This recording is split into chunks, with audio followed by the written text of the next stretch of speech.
All right, good afternoon, everybody, and welcome. Delighted to see you all here today. My name is Maureen Conway. I am Vice President for Policy Programs here at the Aspen Institute and Executive Director of the Economic Opportunities Program. I am delighted to welcome you to today's event, Quality Jobs for All, What Would It Take? This event is part of the Economic Opportunities Program Working in America series. In the Working in America series, we look at a variety of issues that low and moderate income working people are facing in the United States today, and we think about what are some of the ideas to help address those issues and to help people connect to our economy, move forward, and to thrive in today's changing world of work. In today's conversation, we're really excited to be hosting with the Urban Institute. The Urban Institute and the Aspen Institute have both been looking at this issue of quality jobs from sort of a couple of different vantage points. At the Aspen Institute, we've been looking at the issue of quality jobs and thinking about what can organizations do in their communities, what can workforce development organizations do, what can community development finance organizations do, what can businesses do, what can a whole range of actors do to try to think about what's the quality of jobs in our community and what's our role in sort of trying to elevate that quality of jobs. The Urban Institute just released their Catalyst brief as part of their Next 50 initiative on quality jobs, what will it take, and was looking at sort of what are some of the policy ideas that can address job quality issues and sort of what's a research agenda around this question on quality jobs. So it seemed a great opportunity for us to sort of bring their research and our practice work together and do the, peanut butter and chocolate thing and bring that all together and have a conversation around what are the full range of ideas around quality jobs and what will it take. I am really happy to just quickly also thank our supporters for this event. The Ford Foundation, the Walmart Foundation, and Prudential Financial have been supporting our Working in America series, and we're extremely grateful to them. And in particular, I want to thank the Ford Foundation and Prudential Financial, who've been also supporting our work with our Job Quality Fellows. And I'm extra happy today to get to also thank Prudential Financial for investing in sort of our next phase of work on job quality, really looking at what are some of the tools and supports that organizations need to think about building a job quality lens into their practice, as well as their continued support for our Working in America series. So I'm very excited about that.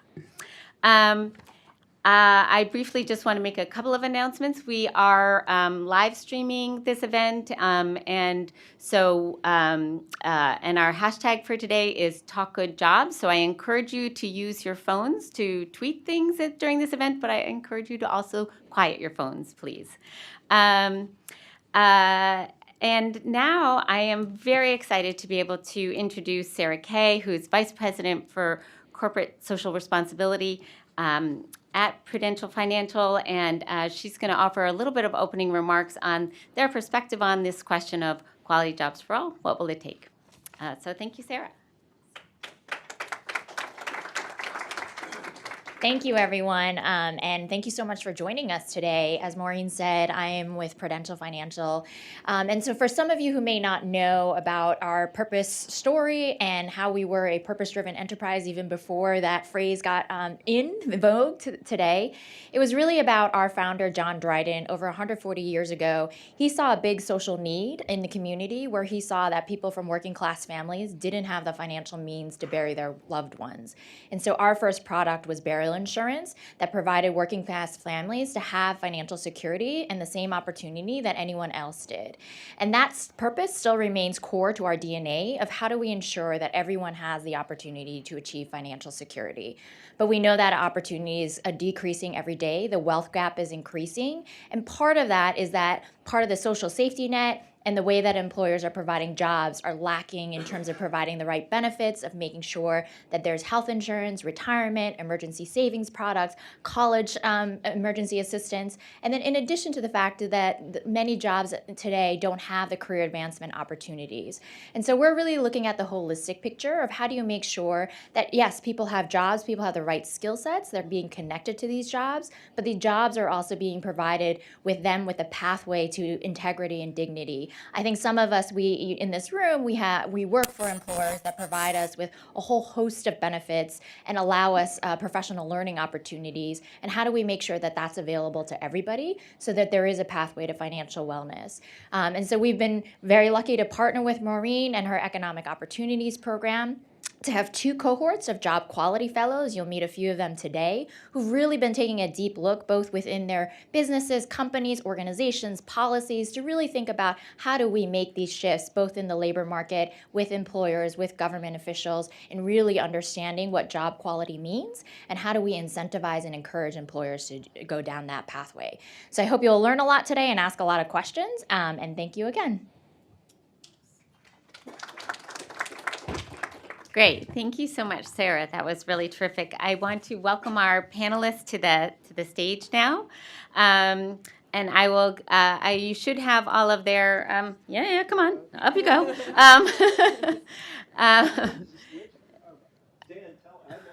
You're at that. And I'm going to quickly give you a names to faces introduction of our panel. You have materials about them on your seats, and it was on our website online. Okay, so to my far right, your far left, is E.J. Diong, columnist for the Washington Post. Next to E.J. is Demetra Nightingale, Institute Fellow at the Urban Institute. Next to Demetra is Karen York, Executive Director of the Job Opportunities Task Force. Next to Karen is Amanda Blondeau, Business Services Director at Northern Initiatives. And right next to me is Rick Plimpton, who is CEO of Optimax Systems. I want to thank E.J. Dion for being here today and for being willing to moderate this conversation. And E.J., I turn it over to you. Thank you. Thank you. Welcome, everybody. It's good of you all to come out today, and I am very honored and happy to do this. I have a lot of respect for Aspen over a long period of time, going all the way back to a project called the Domestic Strategy Group, where we grappled with many of the issues that are on the table today and are part of this panel. But I really said yes because I love Maureen, and I love the work she has been doing in this area for such a long time, and anything I can do to support it, I'm happy to do. So thank you, Maureen, for putting a lot of issues on the table that really belong there. Let me just a couple of housekeeping matters. My understanding is that people can actually send in questions online if they use that hashtag, that there are people watching this live stream. Again, the hashtag is TalkGoodJobs, and we will try to include some of your questions in the conversation. Secondly, I'm going to go fairly early to the audience for questions. I have a lot of things that I want to ask, and I might still come back myself. But we will have mics going around the room, and so please feel free to join us because there is not only a lot of expertise up here, but there's a lot of expertise in this room, and we would appreciate your contribution. Also, not just expertise, but concerned citizens. That's rather important at this moment in our history. I'm just going to make one point before I turn to the panel and why I think this work is so important. One of the pieces on the state of us, the state of our country, the state of our economy that I've read over the last few months that I have been pondering and had a great impact on me was by Gene Sperling in Democracy Journal, which I should say I'm involved with, so I'm not completely unbiased, but I love this piece. It was, Gene, as you know, worked for President Clinton, President Obama, and it was a piece on the economics of dignity. And I know some of my colleagues here want to talk about dignity as well. And I really do think that is a very good framework for thinking about the reforms, changes, and steps forward that we need to take in our economy. Dignity first in being able to provide for yourself and your family and having an ability to care for your family while you work. Secondly, dignity in having a chance to rise up, to have some control over your work life and some perspective on moving forward. And third, dignity in the way you're treated at work, not simply as a cog in a machine or a disposable part in some workforce, but actually as a human being. And I think all of our panelists actually have a lot to say about almost everything they're going to talk about, I think, is in some sense encapsulated by that word dignity. And I hope that's a word we can be thinking a lot more about over the next couple of years as we have the debates going forward. I'd love to see a question, a democratic debate about dignity. So anybody out there who has a role in that, please think about it. Demetra has, I'm going to start with Demetra. The basic question that I pose to everyone is why focus on job quality? But the Urban Institute, whose work I also admire, has done some a really good paper that Demetra is going to talk about, putting questions on the table, ideas on the table for how to move forward, and really setting a research agenda. So I'll start with you, and it's a great honor to be introducing you. Great, thank you very much, and thanks to all of you for being here. This is a great turnout, and I know there are many more online. The reason for that we're focusing on job quality, the Urban Institute has just celebrated its 50th anniversary, and in doing that, we're now thinking about the next couple of decades in terms of what kinds of research topics. So where are gaps in research that need to be done, given the changes that we're seeing in society and government and in business. And so we have now the Next 50 initiative, although we're not necessarily going out all 50 years, but some of what the research agenda that we're developing now will last for several decades.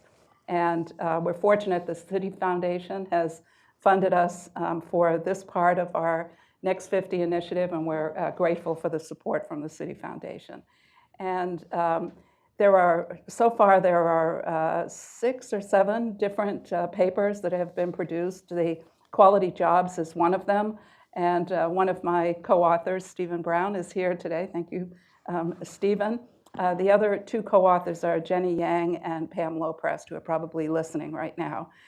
In addition to the job quality, and there'll be a theme here, we have a paper on housing, climate adaptation, lifelong learning, financial well-being, structural racism, which Stephen has co-authored, safety and justice, and health.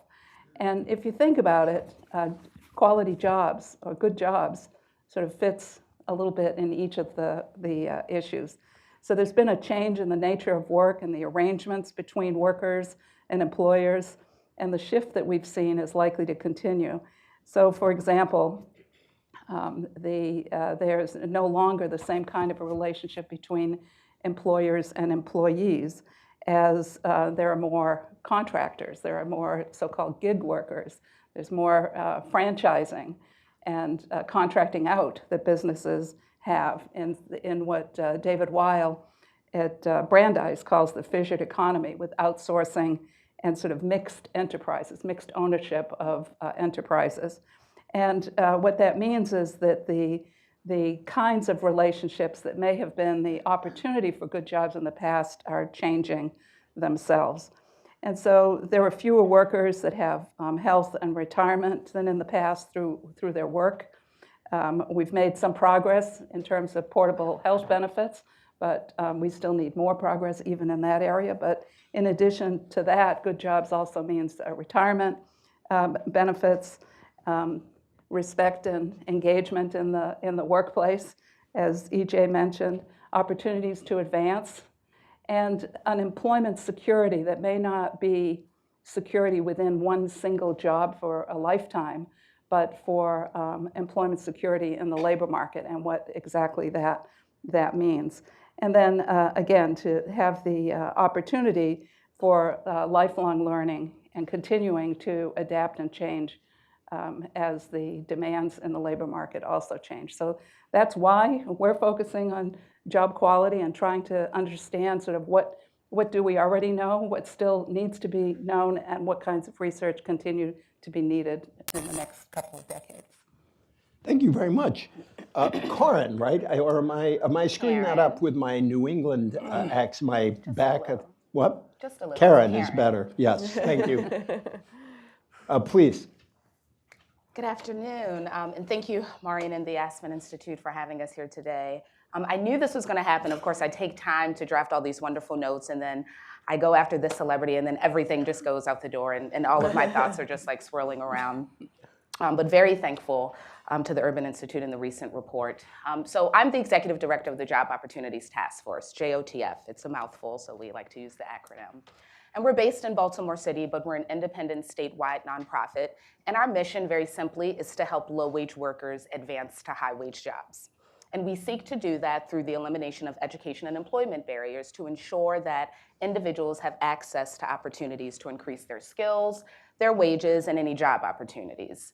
But we're also very clear that when it comes to the low-wage worker category, that the low-wage worker category is not monolithic. And so you're gonna find that there are certain segments of the low-wage worker constituency that are relegated to low-wage worker status due to whatever differences that may define them, right? Race, gender, culture, anything that could require any linguistic challenges that may make it difficult for you to be able to move up in terms of your job opportunities. And so as a result of that, JOTF is very intentional about identifying those challenges and coming up with solutions to ensure that low-wage workers can advance into high-wage, good quality jobs.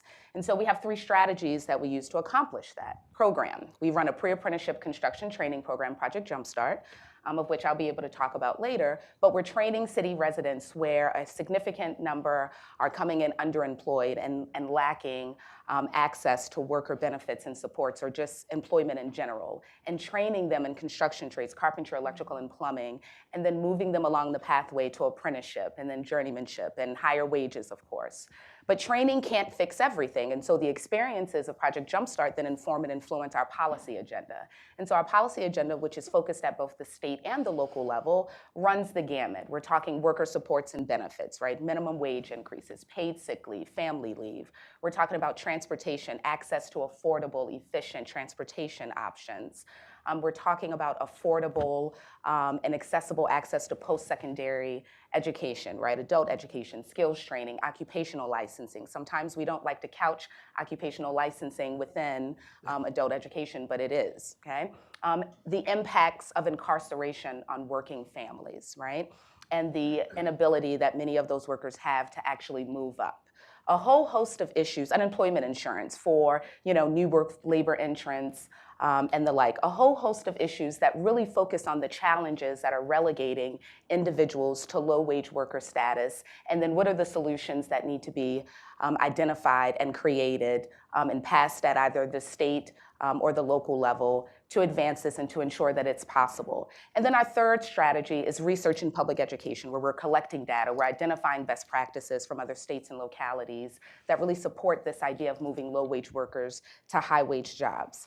And so the idea of job quality is built into everything that we do at the Job Opportunities Task Force, because we understand that for low-wage workers, they are going to be the least likely to have access to quality jobs. They're going to be the least likely to have access to the higher wages right off the jump, be able to have access to sick leave and family leave and all of these supports and benefits that on the front end may not seem as if they're employment related, but they are directly related to someone's ability to secure and maintain employment.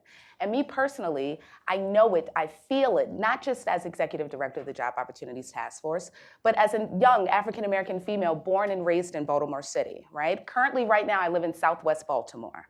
This is an area where it's surrounded by Camden Yards and Ravens Stadium, and you're familiar with it, right? Downtown. Yet the median household income in my community is $10,500. 40% of my neighbors have a GED or high school diploma. So this idea, and if they are able to get employment, they are terrified to call in sick. That's not just a loss of a paycheck, that's a loss of a job.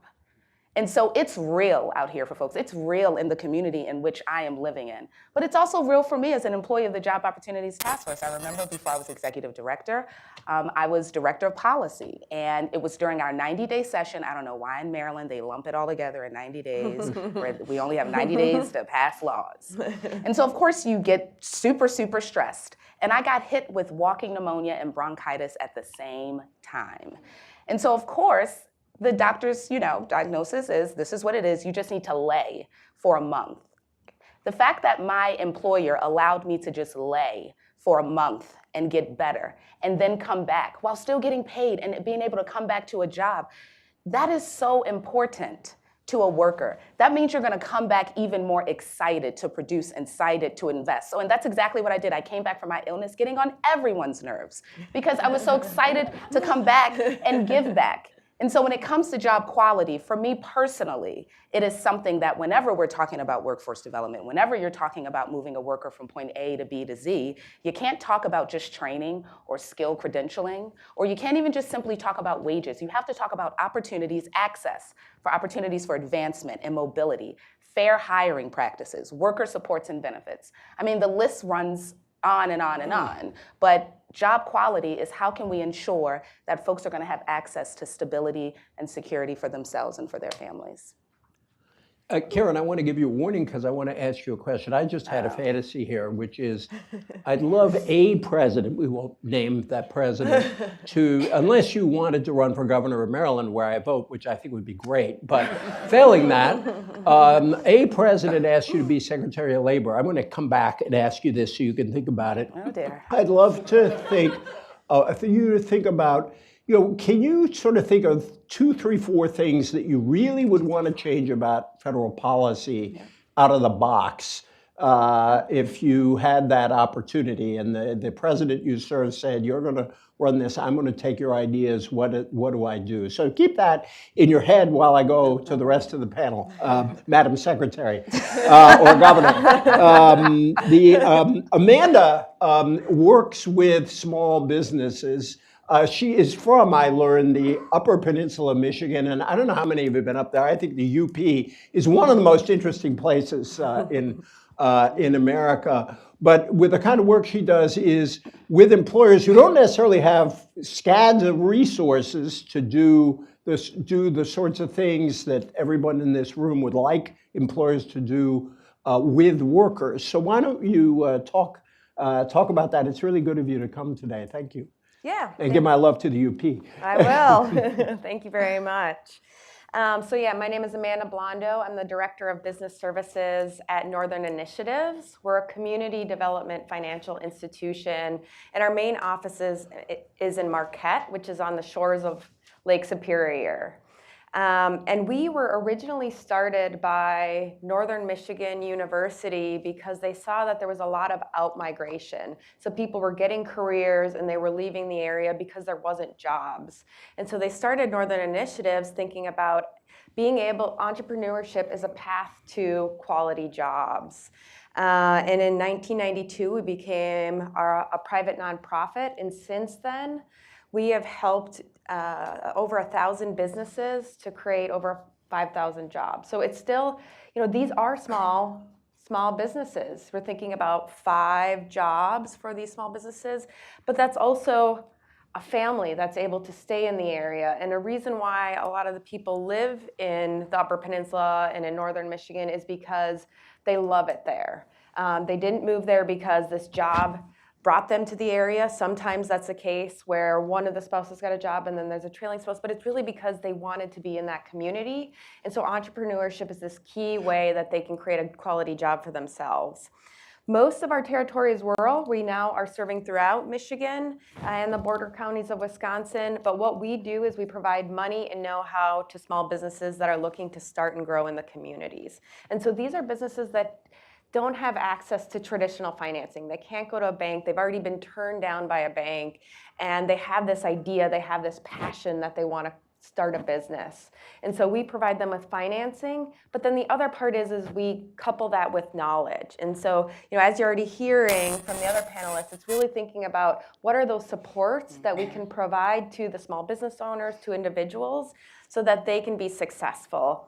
And in the end, they want to be able to provide health insurance, to provide a retirement, but it's a continuum. So at first, it might just be about, I want to be able to raise the jobs, and I want to have flexible schedules, predictable scheduling, but also if somebody needs to leave because their kid has a soccer game or other things, so that they have that ability to have flexibility. But in the end, after a few years, then they're able to offer retirement. We work with a lot of restaurants, which a lot of community development financial institutions do because they're riskier. Banks don't want to fund them.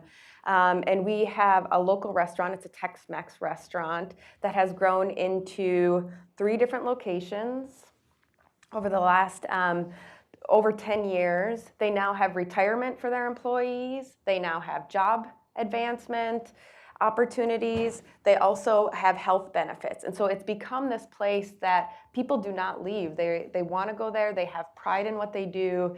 But it's also, when we think about job quality, we don't want to just say there's a good job or there's a bad job, because I think it's also about where are people at in the continuum. And our goal is really to help to provide resources so that they can continue to grow, to be sustainable, and to add more of those parameters that we all think of when you think of a really good job. Since I'm creating an administration here, Oh boy. Demetra will be the director of domestic policy in the White House, or head of the Council of Economic Advisors. Imagine, and I'm going to come back on this also, imagine that you are Secretary of Commerce, or I guess Elizabeth Warren wants it to be Secretary of Economic Development. A lot of our conversation when we talk about small business is usually oriented around small businesses saying we're regulated too much, you ask too much of us, and all of that. I'd like to flip the script because you work with them. And by the way, you should tell us the name of that restaurant so we can all patronize it when we're up there. But flip the script and say, what are the things government needs to do affirmatively or could do affirmatively to support job quality? And at the same time, I'll let these businesses succeed. Just keep that in your head. And I'm going to have you come back and then sort of make sense of the agenda we are creating here. And I'm actually thinking of making Rick the head of NASA. Because Rick is the CEO of Optimax Systems, which does, I don't understand it fully, but it does really cool stuff with microscopes and what do you call the optics. And so he will talk about job quality not only here on Earth but also on the Moon and Mars. But welcome, Rick. Thank you. Thank you. Yeah, at Optimax we make precision optics for research and industry. We're based out of Rochester, New York, founded in 1991. So in a small way, we're kind of carrying on the legacy of Kodak and Bausch & Lomb, which were both hometown Rochester, New York. We're a small business. In 30 years, we've grown to about 400 people. 300 of the people that we have are technicians and engineers, and then we've got about 100 support people. We have a very unique culture. One of the things that I didn't realize is how special our company is. When you own a business, you really have a lot of flexibility to structure your benefits and your culture in a way that suits your desires in the world and how you want to improve the world. And I didn't know how special that was until I joined this fellowship here at the Aspen Institute. So I'm here today to share a few things about our company, and I'm happy to talk more with anybody that's interested in learning more about Optimax. But it all starts with a fundamental belief. My business partner and I both grew up blue collar, and we know that most people wake up in the morning and they want to create value. So at Optimax, we try to create a place where they can come in and do what they know needs to get done to create value for our customers. And that means giving them the training, the resources, and the information that they need to make good decisions. And if you kind of take a lofty look at it, think back 200 years ago, the people in power were people that had education and means. And most of the common people, the workers, were treated like legalized slavery. The world has changed today. Today, everyone can be educated. Everyone has access to information. If you don't know something, you just look it up on your cell phone, and 2 minutes later, you know what it is. You know, it's just a very different world. And so I have a belief that we need to change our compensation strategies to match the wealth creation that's given today. And at Optimax, we're trying to do that. So I'll give you a couple examples. Everyone that comes into Optimax, we try to make sure they're being paid a fair wage. Any employee that doesn't feel that they're getting the wage that they deserve, they can write a one-pager to HR department, and they'll get an opportunity to get that raise that they're looking for. HR will get some of their peers together, sit down with them, and have a conversation. Now, if they want to make $1 million a year, I don't think we've got that job for them. But if they're making 40 or 50,000 a year and they want to make 80,000, we can have a conversation about career path. If they think that they deserve an extra, say, $1 an hour raise, maybe they're right, and we should have that discussion, and they may get that. Another thing that we do every month, we look at how much money, what our revenue was last month, what our expenses were, and how much money we made. And we take 25% of the profit and we share it with our workforce. And the beauty of that is in the first day of the new month, all the metrics are back at zero and we're working hard as a team. So we try to make sure everyone's getting paid a fair wage for the role that they play in the team. And then when we beat the market as a team, that's when we make profit. And we share that with the workforce. That's amazing. So those are just a couple of things to kind of tee things up. I want to say that after as on your way out the door, there will be applications to work for Optimax. I think we all want to join that company. Could I just come right back at you first, if I could, which is, you have a company, 400 employees, you say. Basically, two questions. At what point, maybe never, at what point would what you do become more difficult if you tripled or quadrupled in size? In other words, what is it? Is there something about having a company this size that actually makes it easier to do what you do? And are there any lessons for larger companies? And the second thing is, we were talking about this before we came down.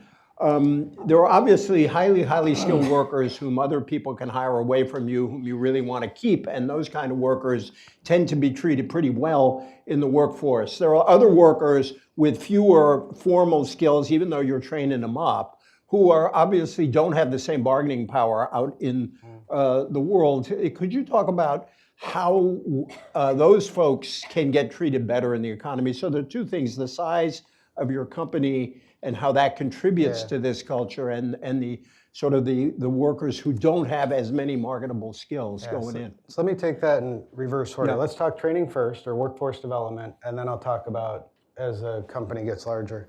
So with regard to workforce development, we've got like 12 different irons in the fire. There's no single solution for how to build workforce. In the past year, we've hired over 100 new employees.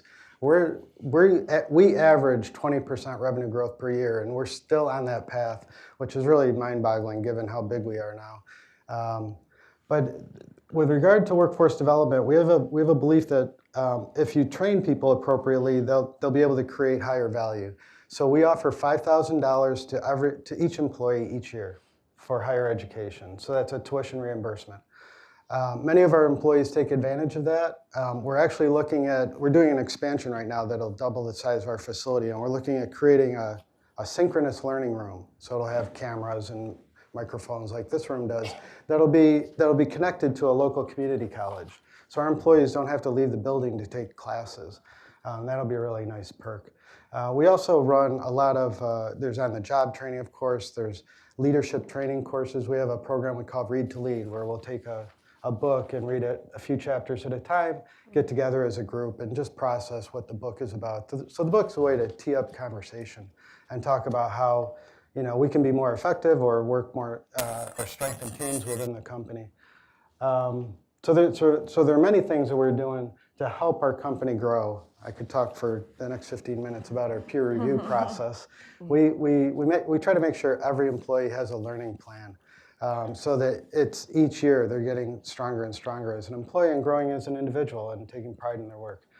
But let me turn to the conversation of, as the company gets bigger, how do we deal with that? So we used to think that, when we were smaller, like 10, 20, 30 people, if we get to this size, everything will be okay. Like we get to 100 people, everything will be okay. But what we found is every time we got a little bigger, the culture had to shift. And so we tend to think of Optimax as a cultural journey now. And we're like, actually, I feel like we're still just getting started, because for the past couple of years, I've been working on our succession plan. And one of the things that I want to do, the company's owned by myself and my business partner, 100%. But we want to take all the voting shares and put it into a perpetual trust where nobody can ever sell the company. And it kind of gets rid of the shareholder issues. So in the future, Optimax can operate as a for-profit business, providing value in the marketplace, and the wealth generation gets shared with the workforce and is used for growing the company. Some of the money may be used to invest in innovation or in training, but it's not getting sucked out of the company by shareholders that may or may not have anything to do with the company. And it's just another way that we're trying to create a corporate structure that will withstand the test of time, and for decades and decades, Optimax can continue to grow and build value in the marketplace. You just said something so interesting. I want to get back to the other panelists, but get rid of the shareholder issues. And I've been, as a lot of people I think in this room have been, the notion that became popular in the 80s that shareholder value was the one and only thing that really mattered. And Joe Biden actually mentioned that in his Iowa trip yesterday. Steve Pearlstein, my Washington Post colleague, has written very powerfully on this question. Boy, I'd love you to come put that. What do we do about that? Because it really suggests that the dominant system of financing companies in our country is deeply flawed, just the way you said that. And do you want to hold on that and think about that? Well, let me just add that what we're doing is not right for every company, for sure. All right. But it may be right for a lot of small to mid-sized companies that if they follow the path that we're going down, and we're creating a new corporate structure that doesn't exist in America today. So let me just put that out there. This is not something that's been done for a while. It's something that we're working with a team to create. But it's a way that you can strengthen companies and communities where the wealth that's generated goes to the employees and their families and out into the community. Oh, thank you. Yeah, I'd love to come back to that. I am going to exercise my control as a worker here because Maureen wrote a wonderful question, which she called a lightning round question. Before I go back to the ones I asked, she wanted me to do it later, but with the permission of my temporary employer here, I guess I can walk away. I'm not paid today, so. But in cooperation with Maureen, I just want to ask. It was such a great question that I just want to put it on the table and go right down the line. I'm just going to read Maureen's question. Often our conversation around jobs is full of fears that there won't be enough jobs, or there won't be any good jobs, or the good jobs will only be available to people with specific skills. But it's hard to know what those skills are. And all too often, people feel that this problem of quality jobs is too difficult and they can't do anything about it. And so here's the hard part.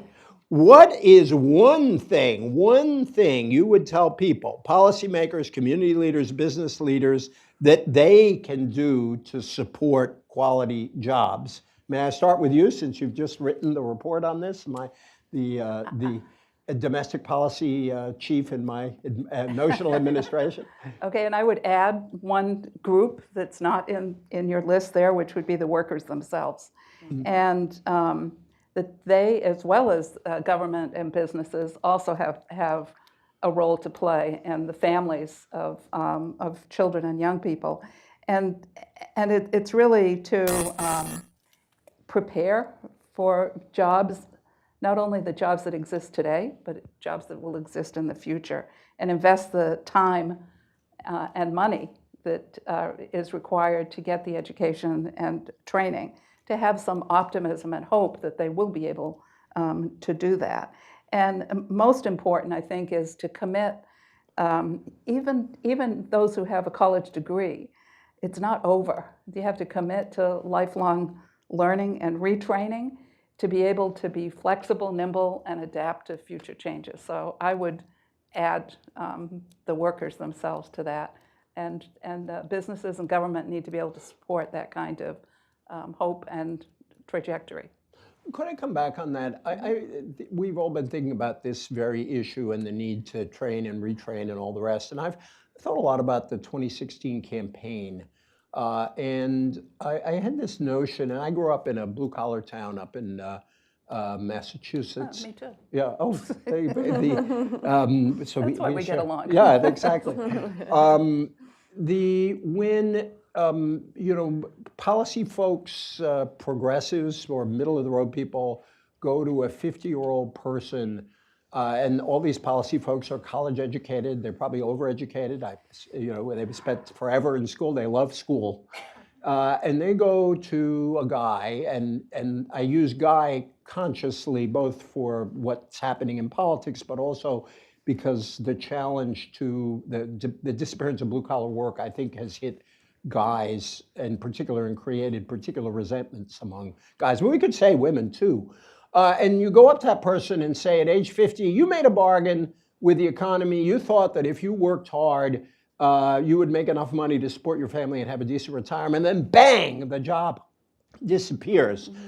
And so this educated person comes to you and says, essentially, you got to be just like me. You got to go back to school and all the rest. And then along came Donald Trump, who says, I'm going to bring back the jobs in the mines. I'm going to bring back the jobs in the factories. So my theory on this has been that a lot of the voters who responded to that did not really believe he was going to bring back the jobs in the mines or the factories.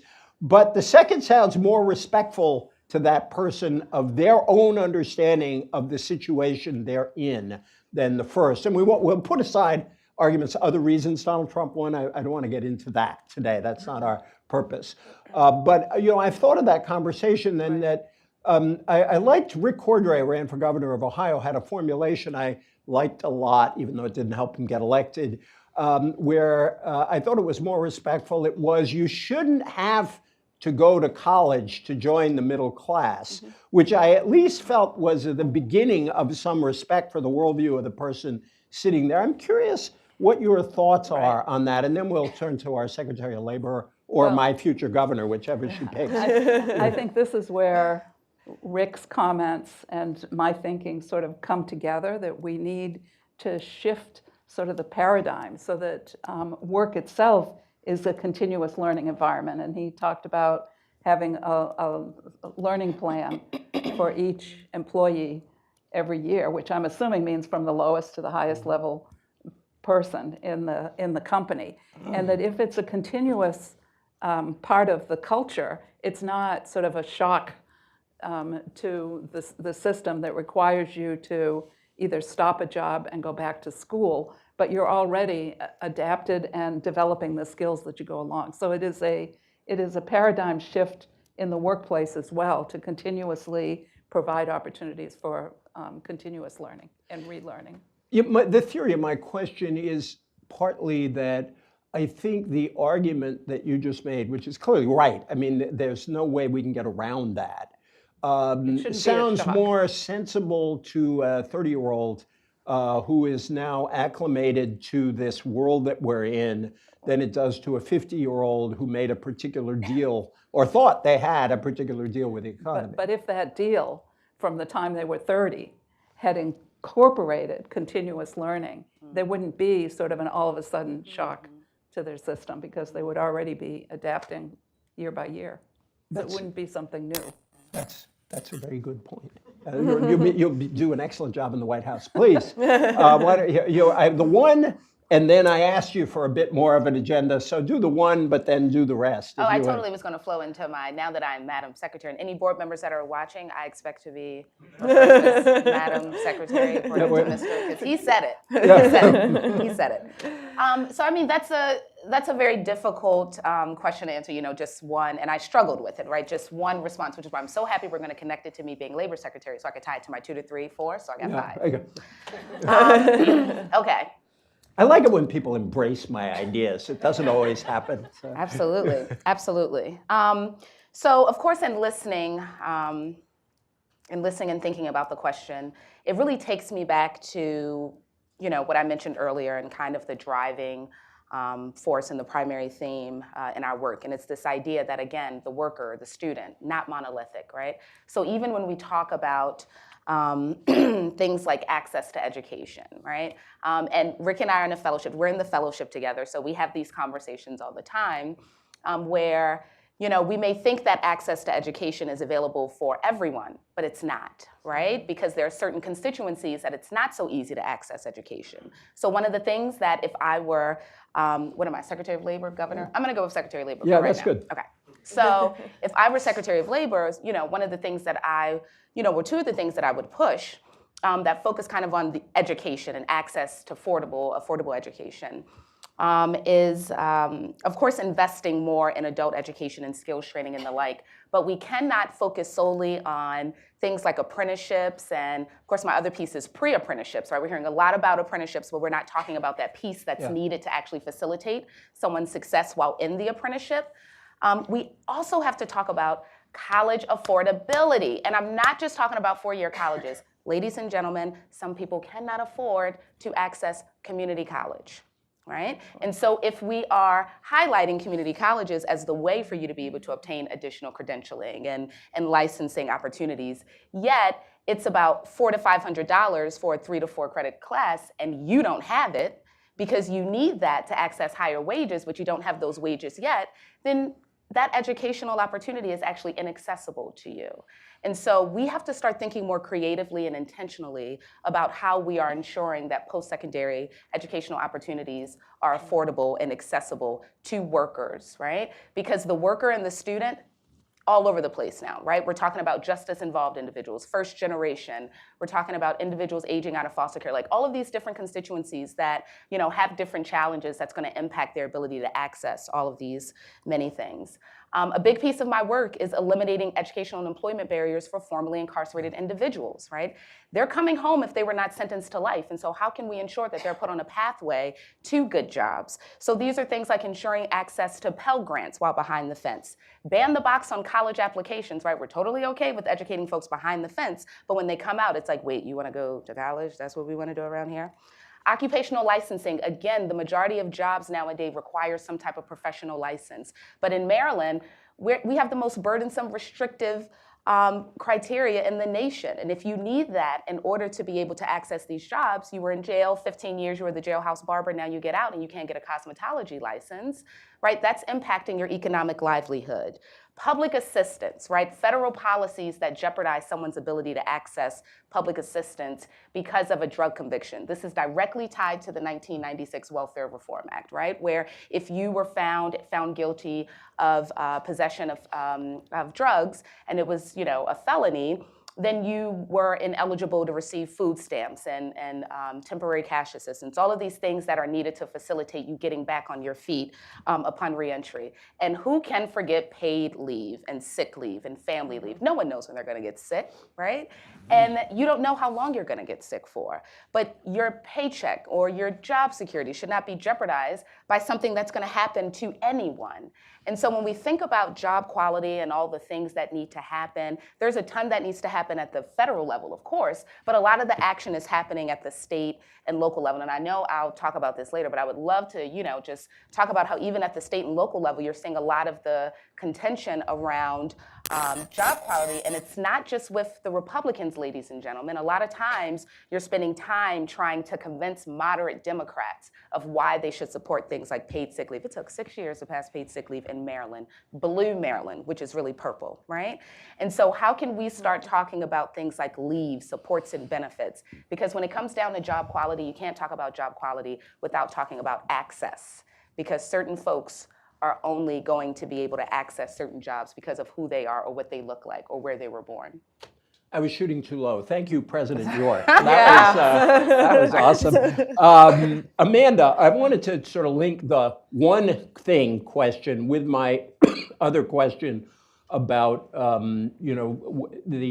we talk about the regulatory side often with small business. We don't talk about places where actually government can take burdens off small business to meet needs and help them make a profit. If you could, sort of the one thing you would do, and then some other, and then I'm going to go to Rick, and then I'm going to go to the audience for questions. And also, if people who might be watching this online, Dan will get me those, right? If somebody will get me your questions. We've got some?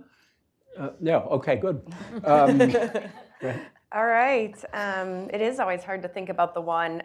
And this is going to sound cliche, but it's also so true, is when we buy from locally owned businesses. So not just they have a storefront there, but they're owned somewhere else. It's about who actually lives in that community. And there's tons of data around this, but if you look at So we have an organization in Grand Rapids called Local First, and they do a lot of education around it, and they've got Good for Grand Rapids. They've done a lot of work. And the studies that they've found, so if you spend $100 at a locally owned business, $68 stays within that community.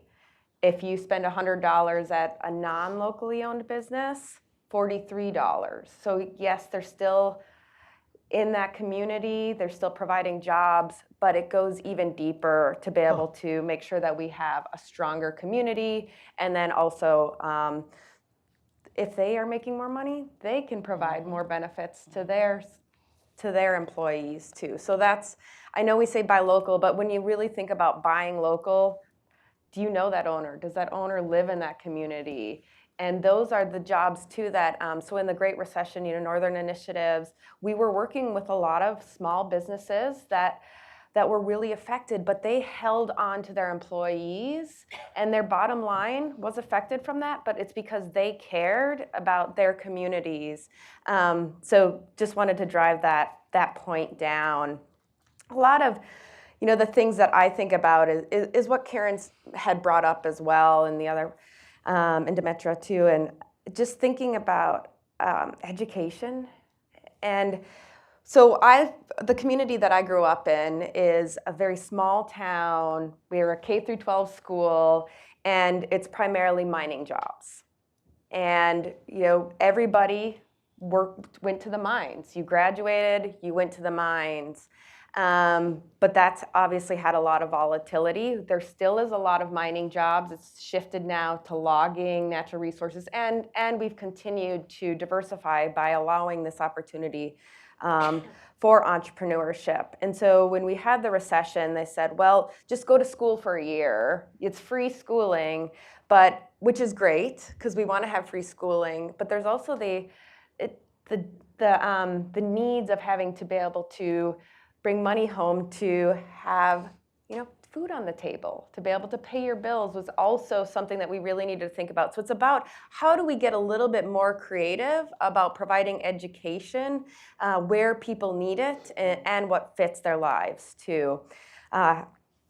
This is obviously a debate that we've been talking about for a long time, but if we could just all have health care, that would also be that would just be great. Just gonna say that, so that the small business owner is not trying to figure out how do I provide that both for my family, because this is where I wanted to stay, this is what I wanted to do, I wanted to create jobs in that community, and how they can do it for their employees. But if that was just a given, then I think that would just raise the level right away. Right. Thank you so much for that. I mean, just real quick, and then I want to go to Rick and then the audience. It seems to be there's been a lot of talk of rethinking the entire unemployment system that we have, which is inadequate in many ways. But one of them is that it really doesn't have a very strong link to helping people get the next job. Do you have thoughts on that? How the unemployment system might be linked? Because you raised it perfectly, which is, yeah, you can go back to school, but if you can't feed your family, this is rather problematic. You can't feed them A's, Right. Well, yeah, and you saw that a lot when there was a lot of high unemployment, where you could get a job, but if I took that job, then I couldn't get benefits anymore. And I'm also seeing it too from the small business owners thinking about, do I contract? And so this is a little bit different perspective, but thinking about the cost of having an employee, which they believe in, but also weighing that with, if you have a contractor, then the cost is different. Most people want to have the employees to be able to provide that. That's one of their missions. But I think also some of that employment piece too, and also we're seeing where some people don't take that job. Or Can I add? I just wanted to add a couple of things on unemployment insurance, because there are some changes that are happening, and there are some demos that have been started and hopefully will continue. But one is that Congress last year and the year before, and maybe this year too, will appropriate several hundreds of millions of dollars a year for reemployment services for people receiving unemployment insurance. So that is a step in the right Yep. direction. How did that sneak in? Well, I think that businesses, and it's sort of a bipartisan support for doing that, and it sort of restores some of the funding in those employment programs that have been reduced over the past 2 decades. The second thing is that there are demos, and there's been some piloting around job sharing, which is more common in other countries, Yeah. where rather than laying people off, there may be a way to share the jobs, and so you could have some government supplement to those wages. So employers and businesses are, like right now, they're not very interested in it, but once the business cycle changes and unemployment increases, you see an uptake in the interest for that, and the laws are there. And then the third thing that could make a big difference, and you alluded to this a little bit, is to expand eligibility for unemployment insurance to include part-time workers and contract workers and self-employed workers who right now are not eligible for unemployment. That's a big one. Thank you. Rick, your one idea and other ideas as well, but the one, and then we'll open it up. All right, so I think the question was about how to change policy, right? And I don't have the patience for that. So I think there's a lot of things that small business owners can do to help make the world a better place. So I'll just give you a couple But we more need examples. you involved. I know, and I do get involved. That's but why. let's- That's why Maureen brought you here. You know, you're gonna But I want to change give you all a couple this. more examples here. So Karen mentioned paid leave. And so at Optimax, we have really good insurance, short-term, long-term disability, that type of thing for our employees.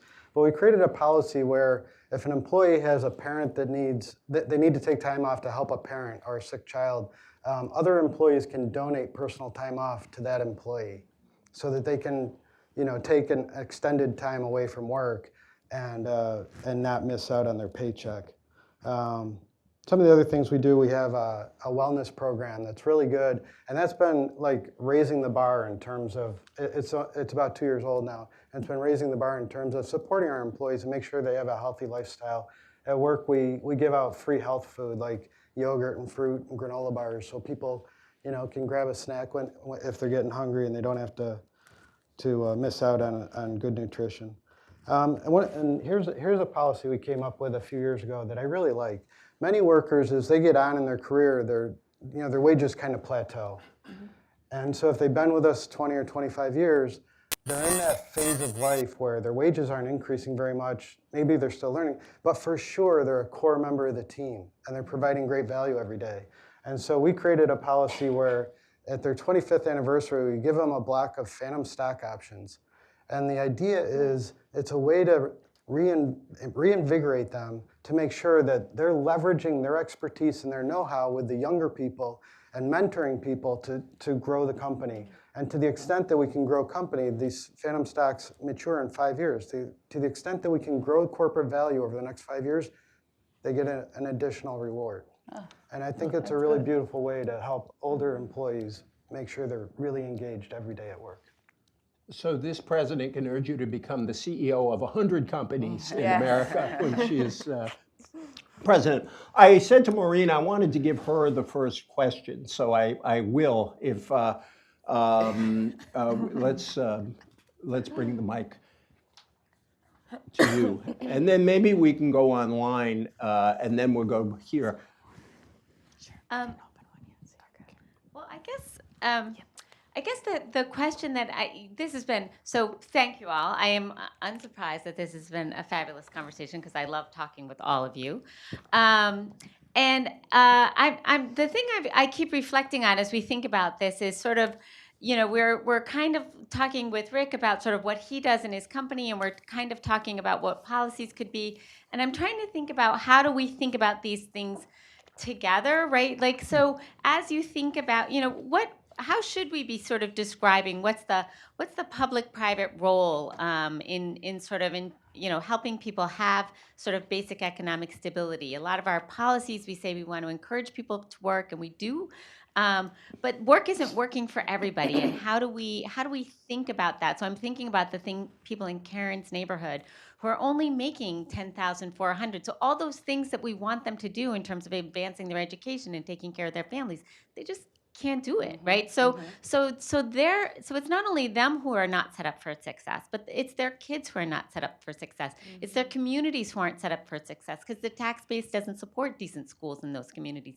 So how do we think about, like, more broadly, as we're asking people to work and as we're asking companies to do certain things, what should be this conversation between business and government about what are our respective roles, right? So we don't have people trying to win the boss lottery so that they have paid leave. Do you want to hear from all of us, or? Why don't a couple of you think about it and then get some questions from folks on the line? Okay. Oh, yeah. Well, let's see. Do you have a mic there? Yeah. Sure. Two questions from people on Twitter. Thank you, everyone who sent them in. The first is, what's the role of organized labor or unions in this space? That hasn't been addressed yet. So looking to find out what role they can play in this. And the other is, what do people think about federal job guarantees or the Jobs for All Act? What do you think, is that a solution to this, or is that part of a set of solutions? Thank you. Those are great. Yeah. Those are excellent questions. You want to start? Yeah. And we can mold those three together. If your town was like mine, it was also a union town. Yes, Yes, it was, in a union house. Yeah. We address both of these in our paper, and we urge all of you to look at the paper. You can download it, and if you've got comments and you want to have Just dialogue, give you can. give the address. Well, it's at the Urban Institute. Yeah, urbaninstitute.org, and there's a little thing on the right that says Next 50. You just go there, and you'll find it. But certainly, unionization has been declining. But when you look at sort of the research on jobs that pay well for people who do not have college, the majority of those good jobs for people without college are unionized. So there's still an important role for unions. But that said, the reality is that that a lot of businesses are not unionized. And so there, what's important, we think, is positive engagement models to engage workers, which Rick had talked about. So there's a role for both unions and non-union engagement policies that can go hand in hand. And meanwhile, unions, of course, are trying to expand their membership into some of the non-traditional kinds of employment, and you're even seeing that in some of the gig and contractor jobs as well. So I think it's a parallel thing. It's sort of worker engagement in the workplace and continued support for organized unions. And then the federal job guarantees. We at the Urban Institute are beginning to do some statistical microsimulation analysis to look at sort of what the size of those guarantees would imply for different population groups and what the total overall cost is. And you have to be a little careful with subsidized jobs and job guarantees, but many of us, including myself, I feel like that's an important part of what public policy has to do, because the reality of the job market is not everybody in Karen's neighborhood is going to be able to get a good job. And so we have to have a good balance of wage subsidies, job subsidies, and consideration of business profits and what's good for businesses. So with microsimulation that a lot of researchers and academics use, we're able to sort of think about different options and what the costs and benefits would be for different parts of society. I'm going to take 1 minute because both those questions really engaged me. I'm going to get out of my role for one moment. First, on unions, it really is worth thinking about that working on an auto assembly line or working in a steel plant did not necessarily look like a high quality job.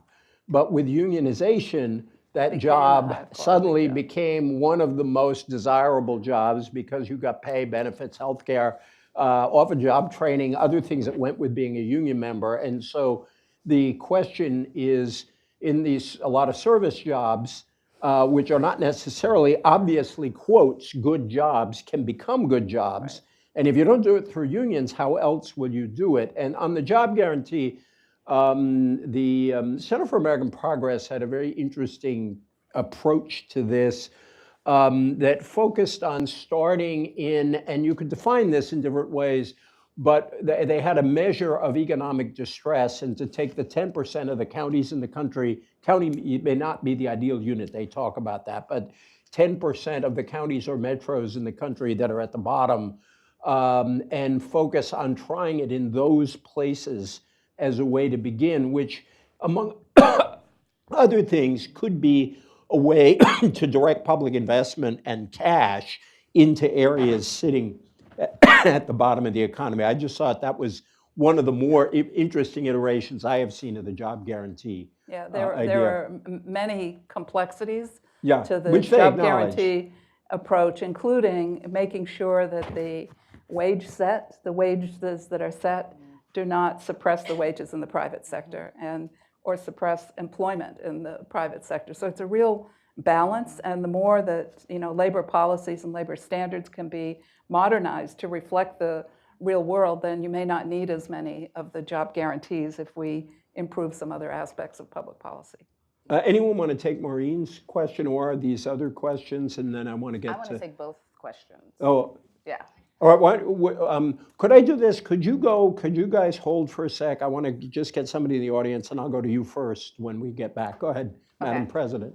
Stick with the promotion. So, It was really rapid rise. And, so regarding organized labor, I think these are very important conversations to have, particularly right now, because organized labor is and remains critically important to ensuring that we are reminding our policymakers of how the nature of workforce and the relationship between the worker and the employer has changed and what needs to be retained.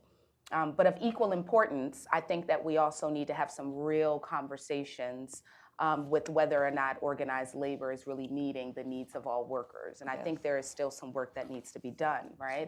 When we talk about membership dues, when we talk about there still may be racial discrimination that exists within our union camps. But also there's a focus on, apprenticeships, right? But remember, apprenticeships are employer sponsored. You have to have the job first. And so what is the appetite or interest around talking about incorporating pre-apprenticeship opportunities into a union model in a union space? And so when we talk about organized labor, yes, absolutely, still critically important and still has to lead the charge. But in 2019 and moving forward, we may have to look at how to rework the union model a bit to ensure that it's accommodating all the needs of the worker and the employer. And to Maureen's question, just how do we ensure that employers and policymakers are talking to each other and understand? I just want to be very, very clear that employers and policymakers are already talking to each other. Policymakers are actually listening more to businesses than they are the workers. And so I think what's important is that we need to have more workers and real stories a part of these conversations, because then we get policies like, oh, we passed sick leave, but not for substitute teachers. Like, wait, what? We're gonna, do minimum wage, but like half of the population is excluded from it, and you can't get it until 2072 or something, right? And so, like, how can we start? A penny a year. How can we? These conversations are happening in spaces where you have these policymakers. And I'm a policy wonk. I love policy, but I'm also a policy cynic because I spend a lot of time trying to convince, quite honestly, progressive policymakers to actually support the things that they claim and say that they support.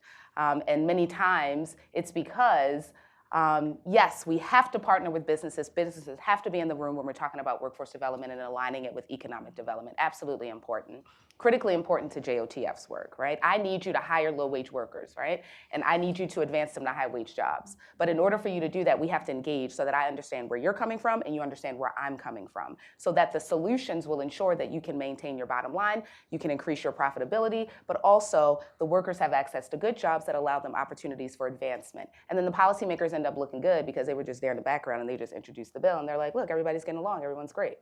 But that's not really happening right now. And you're just finding that the power is centered, at least in the state houses and in your local municipalities, you're finding that the business entities and the business groups are the ones that's really able to craft the workforce development policies, and then many of the worker groups or the advocacy organizations are just kind of left trying to fight for what's the least amount of harm that we can get out of something that actually started off as our idea that we brought to you, policymaker. And so I think, there are a number of answers to your question, but I think it's just really, really important to make sure that we are providing a space for policymakers and businesses, but also workers to be in the room, because we can't not have their voice if we're going to craft policies that's going to directly impact them and then say we did something, because it's not cute.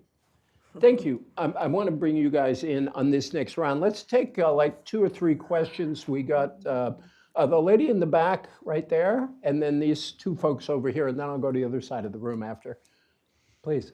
Hi.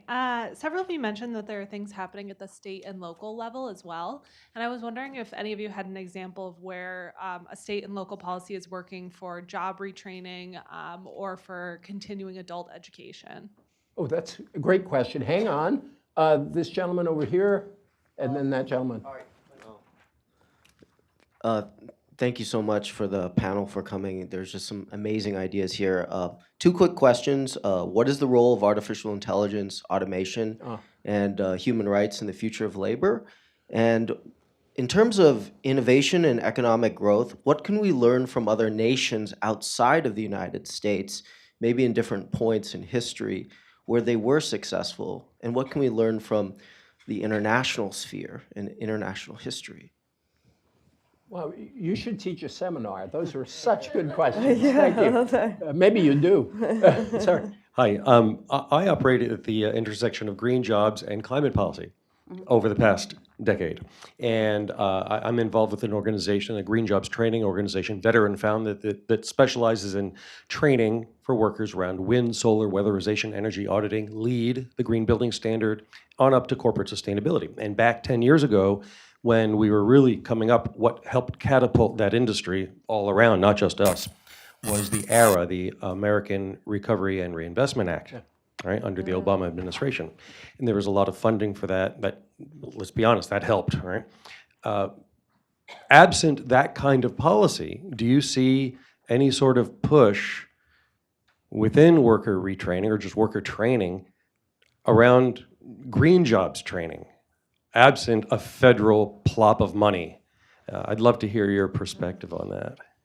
So let me go to Amanda and Rick, and then somebody on, I love that question in the back with one state policy that makes, as you've seen, make a huge difference, the great agenda the gentleman over here set, and then the green jobs, and then also anywhere you guys want to go. Go ahead. Yeah. I'm a very permissive moderator. Yeah. And my focus has really been around small business. So I've done a lot of advocacy about creating loan programs, grant programs, so that we're able to provide more money and know-how to small businesses so that they can grow. So it's a little bit different. A lot of what we're talking about too is workforce, but I think it does kind of merge the 2 areas. In the state of Michigan, there are funds that are provided, and we try to do a lot of promotion around those so that and we actually, just to step back for a minute, Northern Initiatives is also a manufacturing extension partnership. I think we're the only community development financial institution that also does that. And so our goal is to work with manufacturers to make them stronger, so that they're sustainable, that they can create more jobs, and they really are higher paying jobs typically in our communities as well. So we partner with them a lot, utilizing the funds that MEDC has provided, and with our workforce board to be able to provide training to their employees too. And so there are funds that are provided through our state level, and then it just depends.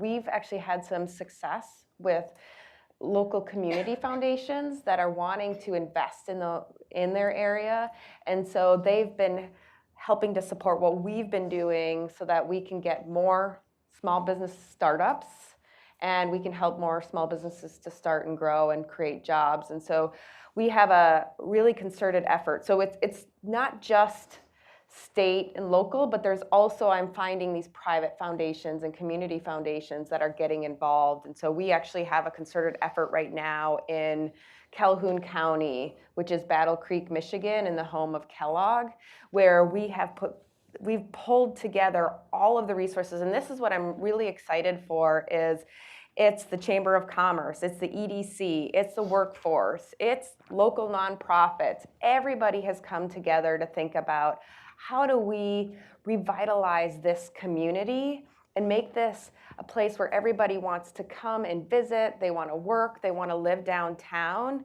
And we're starting to see, we're about a year in, and we're starting to see the efforts.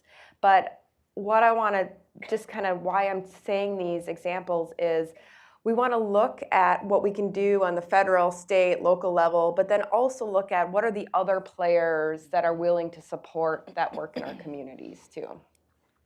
Rick? So with regard to job retraining or workforce development, I like to think of it as shifting sands, right? I'm from the great state of New York, and whatever we're doing today, it's probably going to be different in 6 months or next year. So we do try to take advantage of workforce development grants when they're available to us. We tend to get between 20 and 50%, depending on the program and whether or not it's new employees or veteran employees that have been there for a while. We estimate that we spend about $50,000 per employee in the first 2 years of their employment for training.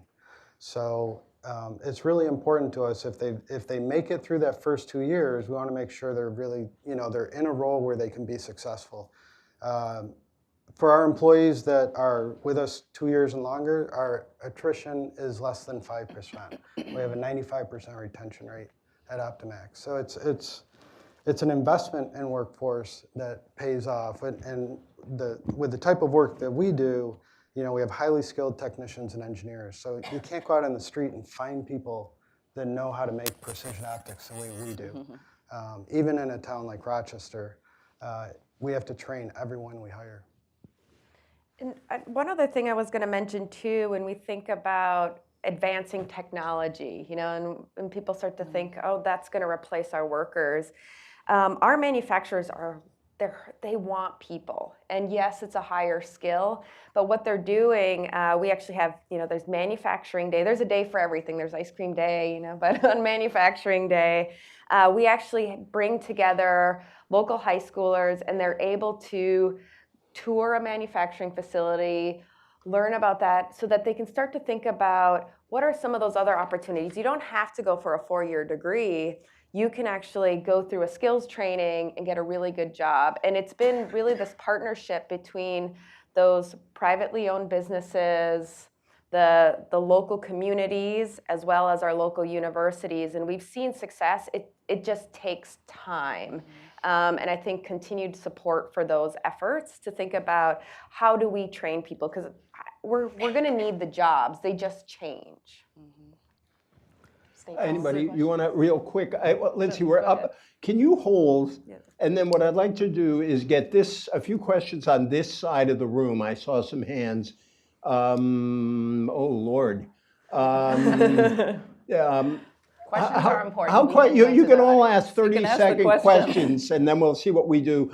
Let's start in the back and work front. There, and there.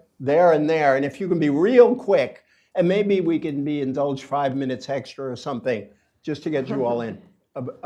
Please. Hi, I recently had the opportunity to go to West Virginia on a school trip. And my question is about the regions of America that have kind of been left out of the successes of the 21st century economy, who seem to be suffering from inevitable forces like globalization and automation. What do you think the government's role is in providing transition assistance for these folks, or providing them with new jobs as we undergo these massive shifts? Okay, good. Let's see, the next was the woman in the back. Yes, there you go, on the other side of you. Hi, like a quick question and then a 20-second aside. So one thing I've never really heard addressed in these spaces is relaunching, especially women who before the 2000s took career breaks thinking that they would raise children, and then for any reason extended career breaks after high levels of education, were left now looking for a job and starting over from scratch. And at least from the state that I'm from, there's really only 3 things that exist. Relaunching support groups, which are really don't do anything for people who are looking for careers. And then governor initiatives that seek to launch people of any path into technology. But there's not really any support system or any discussion for women who want to relaunch. Let's see, right here and then up here. Thanks. Thank you. I think one of the most powerful messages from this conversation has been that it's not just wages, right? There are all of these aspects that are important to jobs and making quality jobs. At the same time, we know that wages have not kept pace with labor productivity. What is it going to take? What does the business community need to increase wages across the board, not just at the minimum wage level, but all the way up? Right. And then lastly, my friend here. Thank you. Thank you, Larry Checo. 2 quick questions. One, how would you react to a national service program that incorporated apprenticeship programs, citizenship, education, stipends while they're going to this through this process, and after a 2-year commitment, they would get something like a GI Bill? Right. Do you feel that would be worthwhile? Yeah. Number 2, to Rick, how do we get CEOs to understand that it's not just about growth, it's about shared growth? We all benefit and you are a perfect example. How can we replicate you? I mean, I'm serious. No, I'm not joking. I mean, he's starting a cloning company in a couple of years. But corporations are extremely ingenuous when they say we can't invest because there's no growth. There's no growth because people don't have money. Come on, Henry Ford had this figured out 100 years ago. Give people a livable wage and they'll buy your products. You've learned that lesson. How do we pass that lesson on? You wanna start? Thank you all, and I'm sorry if anybody else was left out. Why don't we start with Rick cloning himself, and then we'll move up. We'll move up the panel, and you can close. I want to go to the question in the back about women that are bright but have taken time off for family. I in addition to being CEO at Optimax, I'm vice chair of the local workforce investment board, and I think unemployment's really low in most places across the nation. I think this is one of our best untapped potentials in the workforce or in the community, is finding ways to help women create little stepping stones to help them get back into the workforce. It's so intimidating if you've been out of the workplace for even 5 years to try to get back in because the software has changed, the computers look different. It's just really, really frightening for people to get back out in the workforce. Thanks for the question. That's a very good question. I don't know about cloning, but let's talk about. He's thinking about it. Let's talk about apprenticeships. So with regard to apprenticeships in our field, precision optics manufacturing, the last apprenticeship that was created was by Bausch & Lomb back around 1910. We looked at that one. It doesn't fit how manufacturing is done today. So we created a new apprenticeship at Optimax. It's been accredited at the state level and now at the federal level. And we're, as far as I know, we're the only optics company in the nation with an apprenticeship program. But we are training people. It's a 3-year program, and they do get a certificate when they're done. Okay. Thank you. At Northern Initiatives, 30% of the customers we work with are women-owned, small business owners. And when just thinking about that question, and of course that's the one I went to right away because I work with a lot of small business owners, and so I manage the department that provides the knowledge piece of what we do. So they get the money, but then we work with them day in and day out to help them address the challenges that they're seeing. And a lot of these these women that we're working with, they started a business because they also wanted some flexibility. It's not easy running a business, but they have, we've got a local retailer that her daughter will come to work with her, and she's being able to see she's able to see what her mom does every day, and is getting really excited about at some point, starting her own business.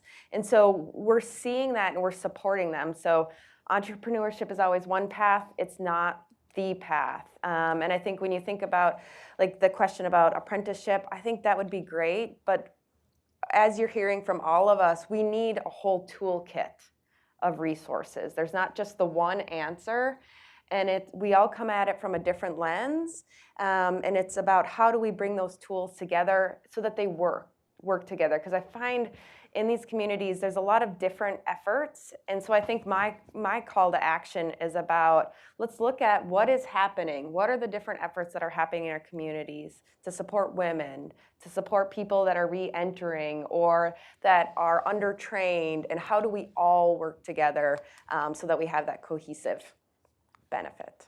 Good. Okay. Couple questions. So first, unemployment rate. One of my frustrations is when we talk about the low unemployment rate, one of the things that we don't do is we don't disaggregate the data. And so in Baltimore City, yes, the unemployment rate across the board is about 4 to 5%. However, for Black residents, it's 14%. And so we can't really tout low unemployment rates in the city or in the state if you have a segment of the constituency that is significantly unemployed or underemployed. When we talk about relaunching, everyone else is going to have much more compelling answers than me on this one, but I guess what I want to flag is something that we also need to make sure that we're talking about is ensuring that we are supporting and putting in place the policies that even allow women to want to be able to care for their families or care for themselves, right? And so this, of course, goes back to things like maternity leave or paternity leave and sick leave and paid family leave and all of these different things, right, that are going to facilitate you being able to make that decision and then having some sense of security while you are dealing and navigating through that decision. The question around the policies at the state level that could facilitate this. Number of issues, I'll throw out two that's specific. One is specific to Maryland, another is specific to and pertains to all of you. In Maryland, if you secured your GED, now in Maryland, once you secure your GED, you actually are not, given a GED, you actually have the equivalent of a high school diploma. However, if you did not secure your high school diploma through traditional means, you were ineligible to receive the largest pot of state financial aid. And so that totally stigmatized GED folks, right? Those individuals who may have obtained their GED while behind the fence, they may have, dropped out of school because, of an unplanned pregnancy, whatever. They did not obtain it the traditional way, and now they have lost access to the largest pot of state financial aid, need-based financial aid. And it was one of those things where we just had to go to the policymakers and say, do you guys know what you're doing? And they were like, what? Why do we do that? I don't know, you're the policymaker, so let's just pass it. So sometimes it really is just a matter of reminding them about policies that are on the books that they probably don't even know exist. And then let's take them off the books. The second one has to do with opportunity zones. Opportunity zones, ladies and gentlemen, they are designated according to low-income census tracts. So my mission is to help low-wage workers advance to high-wage jobs. So I have inserted myself in every conversation around opportunity zones to the chagrin of everyone else because they're not used to seeing the job opportunities task force because we're workforce. But if you are talking about operating businesses moving into low-income communities, right, so that you can obtain these tax benefits, whether in the form of a delay or deferral or just forgiveness, right, in and of itself, then you better be talking about how you're going to ensure that the folks in my community that are making $10,500, that those low-income individuals are moving into high-income opportunities because you guys are going to be making money, yet these folks are not. And if you move into my community and you don't have that pipeline of an educated, skilled workforce, what's going to happen? You're going to move your own workforce in, and then the residents are going to be priced out and moved out. So there are a lot that you can do at the local and state level around opportunity zones. And then the last thing is just around employer education. Many times we're having to engage the employers that hire from our pre-apprenticeship construction training program to get them to understand why they should support certain policies. And even though it's not sexy to have these behind the scenes conversations, we have to be clear about big P versus little p. Big P is your legislative, regulatory, statutory policy. Little p, which is of equal importance as big P, are those policies and conversations that we're having with the RICs of the world, or the trade associations and the other employers about, let's talk about your hiring practices and let's talk about the policies that you have in place that provide supports and benefits, allowing an opportunity to build relationships and trust in safe spaces so that they can be able to do all of the things that you want them to do and need them to do. Amen. Thank you. I just want to add a few points and try to respond to a couple of things. First, the woman in the back was asking for state examples. One state that we're watching is Kentucky, which is just developing a whole new policy around apprenticeship, pre-apprenticeship, beginning in middle school and maybe even younger than that. So that's one that is also connected into the technical college system. So that's one to watch. The West Virginia example in national service, I could think up a policy, and maybe I'll do it tonight, that would combine those issues. But He's got a certainly, policy, in case you didn't notice. You definitely should talk to Larry. certainly the West Virginia would be the prime place for an economically targeted subsidized employment program, which could be linked into a national service program. So you could see that where it's triggered with unemployment or low income or chronic non-employment, which you could do at the same time. Lessons from other countries, we've mentioned a few of them. I'll just summarize again. Paid leave, apprenticeship at a much higher, more sophisticated level than we have, and job sharing. Those three things are things that we don't have here, other than health insurance, of course, we need that too. And role of automation, we need to be a little bit careful because certainly economists will always say, well, people, the system adjusts, and so there aren't going to be that many job losses. And in fact, a lot of the research is showing that in the short term, there's going to be stimulus from either responses, adaptation to climate change and automation, but it's in the long term is where you may see shifts and declines at the low end. And so we need to sort of combine subsidies in that regard as well. And then I think there was one other point I wanted to make. Green jobs and climate policy. Federal money, yes, we need the federal money. And right now, when the economy is strong, this is the time when we can get political support for encouraging that, but it has to be a long-term commitment, 10, 20 years, not a short-term commitment. But the federal funding as a stimulus is very important. And I worked on the evaluation of the Recovery Act, so we know that there were some positive capacity building that was developed at that point. And so the subsidies are important, and think about both short-term and long-term effects. And I know Maureen is eager to close, so I just want to say two of my favorite quotes in this general area. One is, we don't think enough about work as a community builder for all of us. And I still remember something Robert Kennedy once said, and I'm paraphrasing, that the unemployed don't just have nothing to do, they have nothing to do with the rest of us.